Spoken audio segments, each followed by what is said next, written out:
ಆರೋಗ್ಯದ ನಾಡಾಗಿತ್ತು ಭಾರತ. ಆದ್ರೀಗ ಆಹಾರವೇ ವಿಷ. ಆರೋಗ್ಯ ಹಾಳು, ಕೋವಿಡ್ ಕಾಟ, ಡಯಾಬಿಟೀಸ್, ಆರ್ಥರೈಟಿಸ್, ಕ್ಯಾನ್ಸರ್, ಇದಕ್ಕೆಲ್ಲ ಪಾರಂಪರಿಕ ಭಾರತೀಯ ಆಹಾರವೇ ಪರಿಹಾರ. ರೋಗ ನಿರೋಧಕ ಶಕ್ತಿಗಾಗಿ ಬಳಸಿ ಮಿಲೆಕ್ಸ್ ಚೂರ್ಣಂ. ಇದರಲ್ಲಿದೆ ಹೈಯೆಸ್ಟ್ ಕ್ವಾಲಿಟಿ ಸಿರಿಧಾನ್ಯಗಳು, ಡ್ರೈ ಫ್ರೂಟ್ಸ್, ಸೀಡ್ಸ್ ಹಾಗೂ ಮೊಳಕೆ ಕಾಳುಗಳ ಶಕ್ತಿ. ಖರೀದಿಸಲು ಲಿಂಕ್ ಡಿಸ್ಕ್ರಿಪ್ಷನ್ ಮತ್ತು ಪಿನ್ಡ್ ಕಾಮೆಂಟ್ ನಲ್ಲಿದೆ.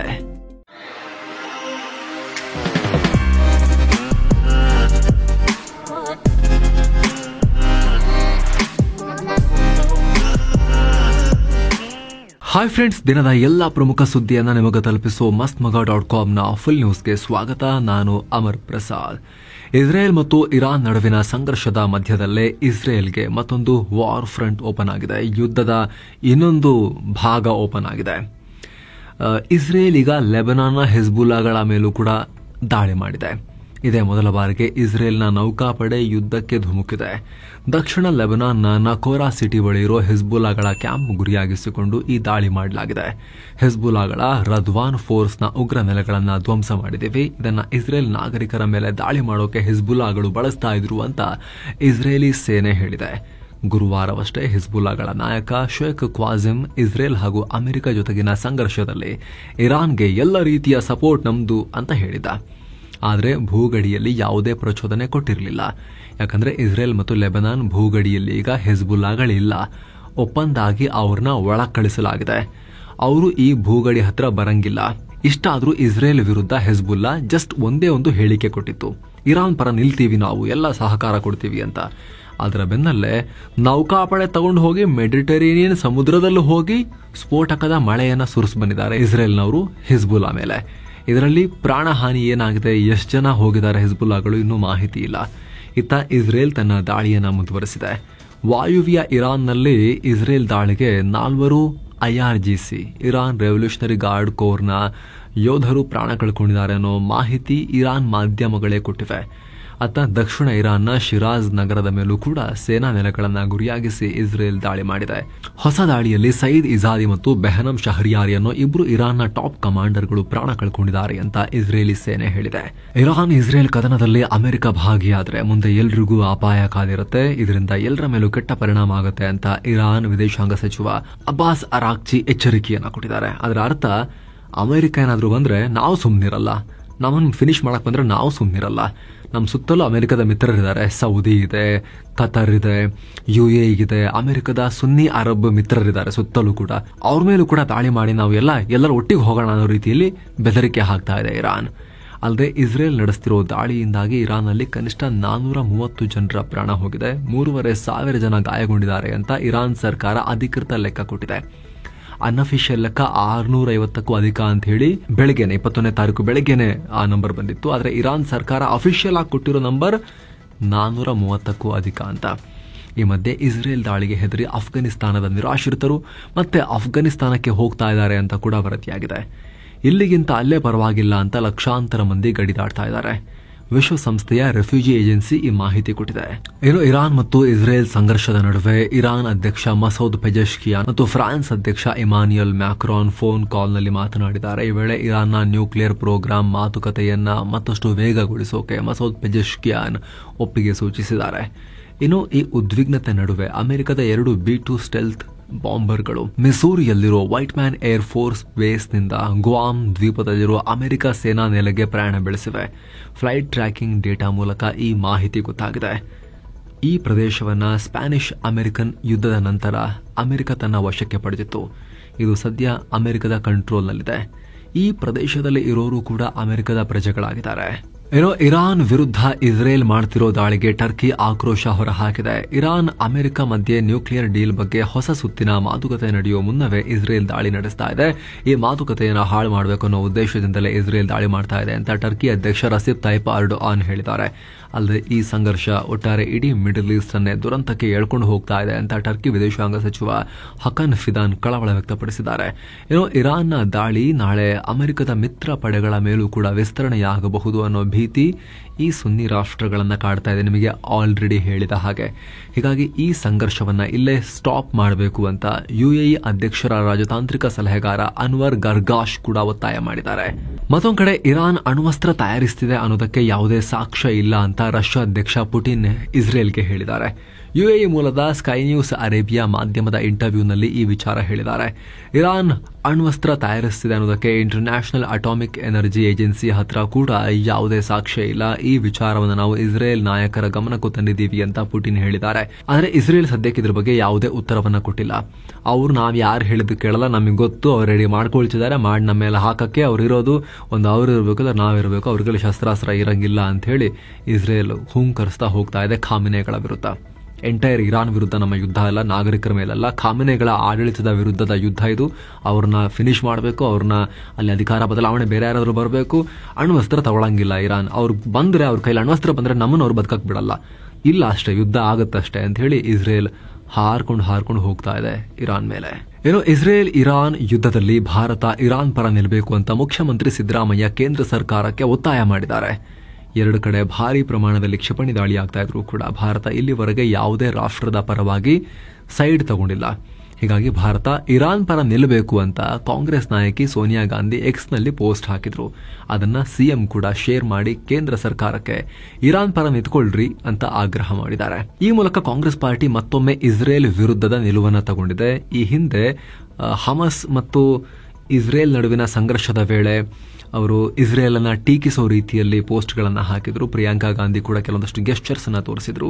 ಈಗ ಇಸ್ರೇಲ್ ವರ್ಸಸ್ ಇರಾನ್ ಸಂಘರ್ಷದ ವೇಳೆ ಕೂಡ ಕಾಂಗ್ರೆಸ್ ಪಾರ್ಟಿ ನೇರವಾಗಿ ಇರಾನ್ ಸೈಡ್, ಇಸ್ರೇಲ್ ವಿರುದ್ಧದ ಸೈಡ್ ತಗೊಂಡಂಗೆ ಕಾಣಿಸ್ತಾ ಇದೆ. ಅವರ ಈ ಆಗ್ರಹಗಳನ್ನ ನೋಡ್ತಾ ಇದ್ರೆ ಕೇಂದ್ರ ಸರ್ಕಾರದಿಂದ ಸದ್ಯಕ್ಕೆ ಇದ್ರ ಬಗ್ಗೆ ಯಾವುದೇ ಪ್ರತಿಕ್ರಿಯೆ ಇದುವರೆಗೂ ಬಂದಿಲ್ಲ. ಏನೋ ಅತ್ತ ಸಂಘರ್ಷ ಪೀಡಿತ ಇರಾನ್ನಿಂದ ಭಾರತೀಯರನ್ನ ಕರ್ಕೊಂಡ್ಬರೋಕೆ ಕೇಂದ್ರ ಸರ್ಕಾರ ಆಪರೇಷನ್ ಸಿಂಧು ಕಾರ್ಯಾಚರಣೆಯನ್ನ ಮುಂದುವರೆಸಿದೆ. ಅದರ ಭಾಗವಾಗಿ 16 ಕನ್ನಡಿಗರು ಇರಾನ್ನಿಂದ ಸೇಫ್ ಆಗಿ ಬೆಂಗಳೂರಿನ ಕೆಂಪೇಗೌಡ ಏರ್ಪೋರ್ಟ್ಗೆ ಬಂದಿಳಿದಿದ್ದಾರೆ. ಸೊ ಪುಟಿನ್ ಬಗ್ಗೆ ನಿಮ್ಗೆ ಅವಾಗಲೇ ಹೇಳಿದ್ವಲ್ಲ, ಇಸ್ರೇಲ್ಗೆ ಅವರು ಇಲ್ಲ ರೀ ಇರಾನ್ ಅಣ್ವಸ್ತ್ರ ಮಾಡ್ತಾ ಇಲ್ಲ ಅಂತ ಹೇಳಿ ಸಮಾಧಾನ ಹೇಳ್ತಿದ್ದಾರೆ ಅಂತ. ಇಂಥ ಶಾಂತಿ ಪ್ರವಚನ ಮಾಡ್ತಿರೋ ಪುಟಿನ್ ಇಡೀ ಯುಕ್ರೇನೇ ನಮ್ದು ಅಂತ ಹೇಳಿಕೆ ಕೊಟ್ಟಿದ್ದಾರೆ. ನಾನು ತುಂಬಾ ಸಲ ಹೇಳಿದ್ದೀನಿ, ರಷ್ಯನ್ನರು ಬೇರೆ ಅಲ್ಲ, ಯುಕ್ರೇನ್ ಅಲ್ಲಿರೋರು ಬೇರೆ ಅಲ್ಲ, ಎಲ್ಲ ನಮ್ಮವರೇ, ಎಲ್ಲ ಒಂದೇ. ಆದರೆ ನಾನು ಯಾವತ್ತೂ ಕೂಡ ಯುಕ್ರೇನ್ನ ಸಾರ್ವಭೌಮತ್ವವನ್ನು ಪ್ರಶ್ನೆ ಮಾಡೋದಿಲ್ಲ. ರಷ್ಯಾ ಯುಕ್ರೇನ್ನ ನಾಶ ಮಾಡೋ ಗುರಿಯನ್ನ ಹೊಂದಿಲ್ಲ. ಆದರೆ ಯುಕ್ರೇನ್ನಲ್ಲಿ ಶಾಂತಿ ನೆಲೆಸಬೇಕಾದ್ರೆ ಅದು ರಷ್ಯಾದ ಪ್ರಾದೇಶಿಕ ಪ್ರಗತಿಯನ್ನ, ಅಂದ್ರೆ ರಷ್ಯಾ ವಶಪಡಿಸಿಕೊಂಡಿರೋ ಭೂಮಿಯನ್ನ ಯುಕ್ರೇನ್ ಒಪ್ಪಿಕೊಳ್ಬೇಕು ಅಂತ ಪುಟಿನ್ ಹೇಳಿದ್ದಾರೆ. ಇದೇ ವೇಳೆ 1991ರಲ್ಲಿ ಯುಕ್ರೇನ್ ಇಂಡಿಪೆಂಡೆಂಟ್ ಆದಾಗ ಅದು ತಟಸ್ಥವಾಗಿರ್ತೀನಿ ಅಂತ ಒಪ್ಕೊಂಡಿತ್ತು, ಅಣ್ವಸ್ತ್ರ ಹೊಂದಲ್ಲ ಅಂತ ಹೇಳಿತ್ತು. ಈಗ ಎಲ್ಲದಕ್ಕೂ ಉಲ್ಟಾ ಹೊಡಿತಿದ್ದಾರೆ. ಸೊ ಯುಕ್ರೇನ್ ತನ್ನ ಮೂಲ ತತ್ವಗಳಿಗೆ ವಾಪಸ್ ಹೋಗಬೇಕು ಅಂತ ಹೇಳಿದ್ದಾರೆ. ಜೊತೆಗೆ ಒಂದು ಹಳೆಯ ರೂಲ್ ಇದೆ, ಎಲ್ಲಿ ರಷ್ಯಾದ ಸೈನಿಕ ಕಾಲಿಡ್ತಾನೋ ಅದು ನಮ್ದೇ ಜಾಗ, ನಾವು ಯುಕ್ರೇನ್ನ ಶರಣಾಗತಿ ಬಯಸಲ್ಲ. ಆದರೆ ಸದ್ಯದ ಗ್ರೌಂಡ್ ರಿಯಾಲಿಟಿಯನ್ನ ಅವರು ಒಪ್ಕೋಬೇಕು ಅಷ್ಟೇ ಅಂತ ಯುಕ್ರೇನ್ಗೆ ಒತ್ತಾಯ ಮಾಡಿದ್ದಾರೆ. ಅಲ್ಲದೆ ಯುಕ್ರೇನ್ ನ್ಯಾಟೋಗೆ ಸೇರೋ ಆಸೆಯನ್ನ ಕೈಬಿಟ್ರೆ ಮತ್ತು ಈಗ ನಾವು ವಶಕ್ಕೆ ಪಡೆದಿರೋ ಭೂಮಿಯನ್ನ ರಷ್ಯಾದು ಅಂತ ಒಪ್ಕೊಂಡ್ರೆ ರಷ್ಯಾ ಶಾಂತಿ ಮಾತುಕತೆಗೆ ಓಪನ್ ಇದೆ ಅಂತ ಹೇಳಿದ್ದಾರೆ. ಇನ್ನು ಅಮೆರಿಕ ಅಧ್ಯಕ್ಷ ಟ್ರಂಪ್ ರನ್ನ ಓಲೈಸೋಕೆ ಅವರ ನೊಬೆಲ್ ಶಾಂತಿ ಪ್ರಶಸ್ತಿಗೆ ನಾವು ನಾಮಿನೇಟ್ ಮಾಡ್ತೀವಿ ಅಂತ ಪಾಕಿಸ್ತಾನದವರು ಕುಣಿದು ಕುಪ್ಪಳಿಸಿದಾರಲ್ಲ, ಅದಕ್ಕೆ ಪಾಕ್ನಲ್ಲೇ ವಿರೋಧ ವ್ಯಕ್ತವಾಗಿದೆ. ಪಾಕ್ನ ಹೋರಾಟಗಾರರು, ಲೇಖಕರು ಪಾಕ್ ಸರ್ಕಾರಕ್ಕೆ ಚೀಮಾರಿ ಹಾಕಿದ್ದಾರೆ. ಗಾಜಾದಲ್ಲಿ ಹತ್ಯೆಗೆ ಕಾರಣವಾಗಿರೋ ಮತ್ತು ಇರಾನ್ ಮೇಲೆ ಆಕ್ರಮಣ ಮಾಡೋಕೆ ಪ್ಲಾನ್ ಮಾಡಿರೋ ವ್ಯಕ್ತಿಗೆ ಪಾಕ್ ಸರ್ಕಾರ ಇಷ್ಟೊಂದು ಮರ್ಯಾದೆ ಯಾಕೆ ಕೊಡ್ತಾ ಇದೆ ಅಂತ ಅಸಮಾಧಾನ ಹೊರಹಾಕಿದ್ದಾರೆ. ಇನ್ನು ಅಮೆರಿಕಗೆ ಪಾಕ್ನ ಮಾಜಿ ರಾಯಭಾರಿಯಾಗಿದ್ದ ಮಲಿಹಾ ಲೋಧಿ ಸರ್ಕಾರದ ನಡೆ ದುರದೃಷ್ಟಕರ, ಈ ಕ್ರಮ ಪಾಕ್ ಜನರ ಅಭಿಪ್ರಾಯ ಅಲ್ಲ ಅಂತ ಹೇಳಿದ್ದಾರೆ. ಏನೋ ನೂರ್ ಎ ಮರಿಯಂ ಕಾನ್ವೇರ್ ಅನ್ನೋರು ರಿಯಾಕ್ಟ್ ಮಾಡಿ ಈ ಮೂಲಕ ಪಾಕ್ ಮತ್ತೊಮ್ಮೆ ಬಾಡಿಗೆ ದೇಶವಾಗಿದೆ, ಅಮೆರಿಕದ ಕಂಟ್ರೋಲ್ನಲ್ಲೇ ಉಳಿತಾ ಇದೆ, ಬಹಳ ಬೇಸರ ಅಂತ ಹೇಳಿದ್ದಾರೆ. ಸೊ ಒಟ್ಟಿನಲ್ಲಿ ಜಗತ್ತಿಗೆ ಮತ್ತೊಮ್ಮೆ ಅರಿವಾಗ್ತಾ ಇದೆ, ಪಾಕಿಸ್ತಾನಕ್ಕೆ ಯಾವುದೇ ಬ್ರದರ್ಹುಡ್, ಯಾವುದೇ ಸಹೋದರತ್ವ, ನಾವೆಲ್ಲ ಒಂದೇ ಧರ್ಮ, ಬನ್ನಿ ಚೆನ್ನಾಗಿರೋಣ, ಇರಾನಿ ಸಪೋರ್ಟ್ ತರದ್ದು ಯಾವುದೂ ಇಲ್ಲ. ಈ ಪಾಕಿಸ್ತಾನ, ಗಾಜಾ, ಇರಾನ್ ಅಂತ ಬಹಳ ಮಾತಾಡ್ತಾ ಆರಂಭದಲ್ಲಿ. ಆದ್ರೆ ಈಗ ಅದೇ ಟ್ರಂಪ್ಗೆ ನೊಬೆಲ್ ಶಾಂತಿ ಪುರಸ್ಕಾರ ಕೊಡಬೇಕು ಅಂತ ಕುಣಿತಾ ಇದ್ದಾರೆ. ಇವರು ಡಾಲರ್ನ ಹಿಂಗ್ ಹಾಕಿದ ಕಡೆ ಎಲ್ಲ ಹಾರೋ ರಾಷ್ಟ್ರ ಅನ್ನೋದು ಮತ್ತೊಮ್ಮೆ ಸಾಬೀತಾಗಿದೆ. ಈಗ ಏನೋ ಕರ್ನಾಟಕದಲ್ಲಿ ಮಳೆ ಮುಂದುವರೆದಿದೆ. ಕಳೆದ 24 ಗಂಟೆಯಲ್ಲಿ ಹಾಸನ ಜಿಲ್ಲೆ ಸಕಲೇಶಪುರ ತಾಲೂಕಿನ ಹೋಗಡ ಹಳ್ಳ ಅನ್ನೋ ಕಡೆ ಅತಿ ಹೆಚ್ಚು ಅಂದ್ರೆ 30.5 ಮಿಲಿಮೀಟರ್ ಮಳೆಯಾಗಿದೆ. ಇನ್ನು ಭಾರಿ ಮಳೆಗೆ ಇದೇ ಹಾಸನ ಜಿಲ್ಲೆಯ ಯಡಕುಮಾರಿ ಬಳಿ ರೈಲ್ವೆ ಹಳಿ ಮೇಲೆ ಗುಡ್ಡ ಕುಸಿದಿದೆ. ಇದರಿಂದ ಬೆಂಗಳೂರು ಕಣ್ಣೂರು ಘಾಟ್, ಬೆಂಗಳೂರು ಮುರುಡೇಶ್ವರ ಮಾರ್ಗದಲ್ಲಿ ಸಂಚರಿಸೋ ರೈಲುಗಳ ಸಂಚಾರವನ್ನು ಸ್ಟಾಪ್ ಮಾಡಲಾಗಿದೆ. ಮುಂದಿನ 24 ಗಂಟೆಯಲ್ಲಿ ರಾಜ್ಯದ ಉತ್ತರ ಕನ್ನಡ, ಉಡುಪಿ, ಆಮೇಲೆ ದಕ್ಷಿಣ ಕನ್ನಡ, ಶಿವಮೊಗ್ಗ, ಚಿಕ್ಕಮಗಳೂರು ಹಾಗೂ ಕೊಡಗು ಜಿಲ್ಲೆಗಳಲ್ಲಿ ಜೋರಾಗಿ ಮಳೆಯಾಗುತ್ತೆ. ಹೀಗಾಗಿ ಆ ಜಿಲ್ಲೆಗಳಿಗೆ ಯೆಲ್ಲೋ ಅಲರ್ಟ್ ಕೊಡಲಾಗಿದೆ. ಇನ್ನು ಬೆಂಗಳೂರು ಸೇರಿದ ಹಾಗೆ ರಾಜ್ಯದ ವಿವಿಧ ಜಿಲ್ಲೆಗಳಿಗೆ ಯಾವುದೇ ಅಲರ್ಟ್ ಕೊಟ್ಟಿಲ್ಲ. ಏನೋ ಸೋಷಿಯಲ್ ಮೀಡಿಯಾಗಳಲ್ಲಿ ಸುಳ್ಳು ಸುದ್ದಿ ಹರಡೋರ ವಿರುದ್ಧ ಕ್ರಮ ಕೈಗೊಳ್ತೀವಿ ಅಂತ ಹೇಳಿ ಸೋಷಿಯಲ್ ಮೀಡಿಯಾ ನಿಯಂತ್ರಣಕ್ಕೆ ಸರ್ಕಾರ ಒಂದು ಕಾನೂನು ತರಕ್ಕೆ ಹೊರಟಿದೆ. ಸುಳ್ಳು ಸುದ್ದಿ ಮತ್ತು ತಪ್ಪು ಮಾಹಿತಿ ಹಂಚಿಕೊಂಡಿದ್ದು ಸಾಬೀತಾದರೆ ಗರಿಷ್ಠ 7 ವರ್ಷ ಜೈಲು ಶಿಕ್ಷೆ ಮತ್ತು ಸುಮಾರು 10 ಲಕ್ಷ ರೂಪಾಯಿ ದಂಡ ವಿಧಿಸೋಕೆ ಅವಕಾಶ ಕೊಡೋ ಕಾನೂನು ರೂಪಿಸ್ತೀವಿ ಅಂತ ಹೊರಟಿದ್ದಾರೆ. ಇದಕ್ಕಾಗಿ ಕರ್ನಾಟಕ ತಪ್ಪು ಮಾಹಿತಿ ಮತ್ತು ಸುಳ್ಳು ಸುದ್ದಿ ನಿಷೇಧ ಮಸೂದೆ ಸಿದ್ಧಪಡಿಸಲಾಗಿದೆ. ಸಚಿವ ಸಂಪುಟ ಸಭೆಯಲ್ಲಿ ಇದನ್ನ ಮಂಡಿಸಲಾಗಿದೆ. ಇದನ್ನ ಮುಂದಿನ ಅಧಿವೇಶನದಲ್ಲಿ ಪಾಸ್ ಮಾಡಿಕೊಳ್ಳೋ ಸಾಧ್ಯತೆ ಇದೆ. ಇನ್ನು ಕರ್ನಾಟಕದಲ್ಲಿ ಆಟೋ ಖರೀದಿಗಾಗಿ ಪಡೆದಿದ್ದ ಸಾಲದ ಕಂತು ಪಾವತಿ ಮಾಡದ ಕಾರಣ ಮೈಕ್ರೋ ಫೈನಾನ್ಸ್ ಸಿಬ್ಬಂದಿ ವ್ಯಕ್ತಿಯೊಬ್ಬರ 7 ವರ್ಷದ ಮಗಳನ್ನೇ ಅಪಹರಣ ಮಾಡ್ಕೊಂಡು ಹೋಗಿದ್ದಾರೆ ಅನ್ನೋ ಆರೋಪ ಕೇಳಿಬಂದಿದೆ. ಮಂಡ್ಯದ ಜಾಲಹಳ್ಳಿಯ ನಿವಾಸಿ ಮಂಗಳಮ್ಮನವರು ಈ ಆರೋಪ ಮಾಡಿದ್ದಾರೆ. ಈ ಘಟನೆ ಸಂಬಂಧ ಬೆಳಕವಾಡಿ ಪೊಲೀಸ್ ಸ್ಟೇಷನ್ನಲ್ಲಿ ದೂರು ದಾಖಲಾಗಿದೆ. ಅಸ್ಸಾಂನ ಗುವಾಹಟಿಯಿಂದ ಚೆನ್ನೈಗೆ ಹೊರಟಿದ್ದ 168 ಪ್ರಯಾಣಿಕರಿದ್ದ ಇಂಡಿಗೋ ವಿಮಾನವೊಂದು ಇಂಧನ ಖಾಲಿಯಾಗಿದೆ ಅಂತ ರಾತ್ರಿ ಬೆಂಗಳೂರಲ್ಲಿ ಎಮರ್ಜೆನ್ಸಿ ಲ್ಯಾಂಡ್ ಮಾಡಿರೋ ವಿಚಾರ ಗೊತ್ತಾಗಿದೆ. ಆಗ ಪೈಲಟ್ ಮೇಡೇ ಎಮರ್ಜೆನ್ಸಿ ಕಾಲ್ ಕೊಟ್ಟು ನಂತರ ವಿಮಾನವನ್ನ ಬೆಂಗಳೂರಿನ ಕೆಂಪೇಗೌಡ ಏರ್ಪೋರ್ಟ್ನಲ್ಲಿ ಲ್ಯಾಂಡ್ ಮಾಡಿದ್ದಾರೆ. ಇಂಧನ ಖಾಲಿಯಾಗಿ ಈ ರೀತಿ ಆಯಿತು ಅಂತ ಹೇಳಲಾಗಿದೆ. ಇನ್ನು ಅಹಮದಾಬಾದ್ ದುರಂತದ ಬೆನ್ನಲ್ಲೇ ಏರ್ ಇಂಡಿಯಾದ 3 ಹಿರಿಯ ಅಧಿಕಾರಿಗಳನ್ನ ರಿಮೂವ್ ಮಾಡುವಂತೆ directorate general of civil aviation ಸೂಚಿಸಿದೆ. ಫ್ಲೈಟ್ ಡ್ಯೂಟಿ ಟೈಮ್, ವಿಶ್ರಾಂತಿ ಟೈಮ್ನ ನಿಯಮಗಳನ್ನೆಲ್ಲ ಉಲ್ಲಂಘಿಸಿ ಸಿಬ್ಬಂದಿಯನ್ನ ಕೆಲಸಕ್ಕೆ ನಿಯೋಜಿಸಲಾಗ್ತಾ ಇತ್ತು. ಹೀಗಾಗಿ ಈ ಅಧಿಕಾರಿಗಳನ್ನ ವಜಾಗೊಳಿಸಿ ಅಂತ ಡಿಜಿಸಿಎ ಏರ್ ಇಂಡಿಯಾಗೆ ಸೂಚಿಸಿದೆ. ಭಾರತ ಮತ್ತು ಇಂಗ್ಲೆಂಡ್ ನಡುವೆ ಹೆಡಿಂಗ್ಲಿನಲ್ಲಿ ನಡೀತಾ ಇರುವಂತಹ ಫಸ್ಟ್ ಟೆಸ್ಟ್ ನಲ್ಲಿ ಭಾರತ 471 ರನ್ಗಳಿಗೆ ಆಲ್ ಔಟ್ ಆಯಿತು. 3 ವಿಕೆಟ್ ಹೋಗಿತ್ತು, 400 ಕ್ರಾಸ್ ಆದರೂ ಕೂಡ ಲಾಸ್ಟ್ 60 ರನ್ನಲ್ಲಿ ಮತ್ತೆ 7 ವಿಕೆಟ್ ಕಳ್ಕೊಂಡ್ರು. ಏನ್ ಹಣೆ ಬರ, 550-600 ರನ್ ಹೊಡಿತಾರೆ ಅಂತ ಅನ್ಕೊಂಡಿದ್ದು, ಈ ರೀತಿ ಆಯಿತು. ಟೀಮ್ ಇಂಡಿಯಾ ಪರ 3 ಆಟಗಾರರು ಟಾಪ್ ಆರ್ಡರ್ ತುಂಬಾ ಚೆನ್ನಾಗಿ ಆಡಿದ್ದಾರೆ. 3 ಟಾಪ್ ಆರ್ಡರ್ ಆಟಗಾರರು ಸೆಂಚುರಿ ಸಿಡಿಸಿದ್ದಾರೆ. ಶುಭ್ಮನ್ ಗಿಲ್ 147, ಜೈಸ್ವಾಲ್ 101, ಮಿಡಲ್ ಆರ್ಡರ್ ತರ ಬರೋ ರಿಷಬ್ ಪಂತ್ 134 ರನ್ ಗಳಿಸಿ ಅದ್ಭುತ ಆಟ ಆಡಿದ್ದಾರೆ.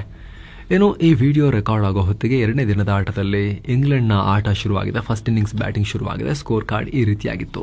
ಸೊ ಫ್ರೆಂಡ್ಸ್, ಇದಾಗಿತ್ತು ಇವತ್ತಿನ ಫುಲ್ ನ್ಯೂಸ್. ನಾವು ಕುಯ್ದಿಲ್ಲ, ಏಳ್ತಿಲ್ಲ, ಕಿರ್ಚಾಡಿಲ್ಲ, ಬರೀ ಸುದ್ದಿಯ ರೀತಿಯಲ್ಲಿ ನಿಮಗೆ ತಲುಪಿಸುವ ಪ್ರಯತ್ನವನ್ನ ಮಾಡಿದ್ದೇವೆ.